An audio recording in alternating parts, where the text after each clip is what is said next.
എന്താ മോനെ പുഷ്പ റിപ്പീറ്റാ? പുഷ്പ റിപ്പീറ്റ് കാണല്ല, കമന്റ് സെഷൻ കൂടി ഒന്ന് വായിക്കാം. അതായത് പുഷ്പ 2ന്റെ ട്രെയിലറിനെ പറ്റി ആൾക്കാർക്ക് എന്താ പറയണമെന്ന് അറിയണമല്ലോ. എന്താ പറയണേ? അല്ലു അർജുൻ ഇവിടെ ഉള്ളപ്പോഴത്തെ ഫാൻ ബേസ് ഉണ്ടല്ലോ, ഈ പറയുന്ന ട്രെയിലറിൽ കമന്റ് സെക്ഷനിലും കാണാൻ പറ്റും നല്ല രീതിയിൽ. പിന്നെ പാർട്ടി ഉണ്ട് പുഷ്പ, ഫഹദും കമന്റ് സെക്ഷനിൽ വലിയൊരു ചർച്ചാ വിഷയമാണ്. പാർട്ടിയിൽ ഏതാ പുഷ്പ എന്നല്ലേ? പാർട്ടി ഉണ്ട് പുഷ്പ എന്ന് പറയുന്നത്.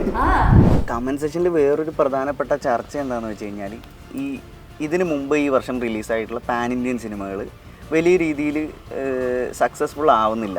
വലിയ ഹൈപ്പിൽ വന്നിട്ടും അതിന് വിചാരിച്ചത്ര പ്രേക്ഷകർ അതിനെ ഏറ്റെടുക്കുന്നില്ല. അതായത് ഇപ്പോൾ കങ്കുവ, ഗോട്ട്, ഇന്ത്യൻ 2 അത്ര തിയേറ്ററിൽ ആളുകളെ അത്ര സാറ്റിസ്ഫൈ ചെയ്യിച്ച സിനിമകളല്ല. അതായത് ഈ പാൻ ഇന്ത്യൻ ഹൈപ്പ് എന്ന് പറയുന്നത് തിരിച്ചു കിട്ടുന്നില്ല ആളുകൾക്ക്. ആ ഹൈപ്പിനനുസരിച്ചുള്ളൊരു റിപ്ലൈ സിനിമകളിൽ നിന്ന് ഉണ്ടാവുന്നില്ല എന്നുള്ള. പുഷ്പ 1ന്റെ ട്രെയിലറിൽ അവസാനം മാത്രമേ ഫഹദിനെ കാണിക്കുന്നുള്ളൂ, പക്ഷേ ഈ ട്രെയിലറിൽ ഒരു വലിയ ഭാഗത്ത് ഫഹദ് തന്നെയാണുള്ളത്.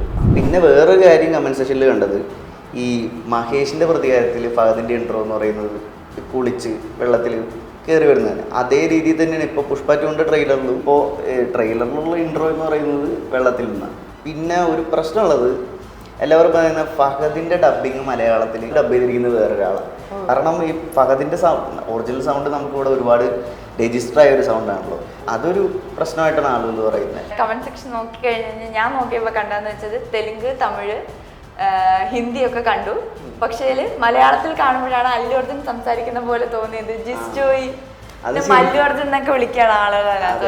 ഈ നമുക്ക് പരിചയമുള്ള അല്ലു അർജുൻ എന്ന് പറഞ്ഞു കഴിഞ്ഞാൽ അത് ജിസ്റ്റോയുടെ സൗണ്ടില്ല. അത് ഇനിയിപ്പോൾ അല്ലു അർജുൻ തന്നെ വന്ന് മലയാളത്തിൽ ഡബ് ചെയ്താലും അത് കംപ്ലീറ്റ് ആവുന്നതിന് നമുക്ക് തോന്നുന്നില്ല. പക്ഷെ വേറൊരു പ്രശ്നം ഉണ്ടല്ലോ പുഷ്പ, KGF ആയിട്ട് ഒരുപാട് സാമ്യം പറയുന്നുണ്ട് ഡയലോഗിലും അല്ലാതെയൊക്കെ ആയിട്ട്. അതായത് ഇപ്പോൾ KGF വന്നതിന് ശേഷം ഇറങ്ങുന്ന എല്ലാ പാൻ ഇന്ത്യൻ സിനിമകൾക്കും KGFന്റെ റെഫറൻസ് വരുന്നു എന്നുള്ള രീതിയിൽ ആളുകൾക്ക് തോന്നി തുടങ്ങിയിട്ടുണ്ട്.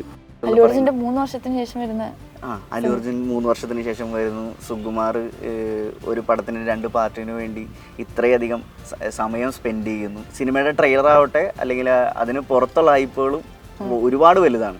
ഈ ഹൈപ്പിനെ ഇനി സിനിമയ്ക്ക് മാച്ച് ചെയ്യാൻ പറ്റുമോ എന്ന് പറയുന്നത് 500 കോടിയാണ് സിനിമയുടെ ബഡ്ജറ്റ്. അത് സ്ക്രീനിൽ കാണാനുണ്ടല്ലോ. ഇപ്പോൾ വന്നിട്ടുള്ള ട്രെയിലറിലും ഒരു വലിയ സ്ഥലം, വലിയ പ്രദേശം ഒരു കാണിച്ചിട്ടുണ്ട്. പുഷ്പ 1ന്റെ ട്രെയിലറിൽ പോലും ഇത്രയും എസ്റ്റാബ്ലിഷ് ചെയ്തിട്ടുള്ള കാര്യങ്ങൾ കണ്ടിട്ടില്ല, ട്രെയിലറിൽ പോലും കണ്ടിട്ടില്ല. അപ്പോൾ ഈ വരുന്ന ഹൈപ്പിനെ ഇനി സിനിമയ്ക്ക് മാച്ച് ചെയ്യാൻ പറ്റുമോ എന്നുള്ളതാണ് ചോദ്യം. അതെനിക്കട്ടെ, നിനക്ക് ഇഷ്ടപ്പെട്ടോ ട്രെയിലർ? എനിക്കിഷ്ടമായോ എന്നുള്ളതൊക്കെ അവിടെ കേട്ടെ. നിങ്ങൾക്ക് ഇഷ്ടമായോ പുഷ്പ 2 ട്രെയിലർ?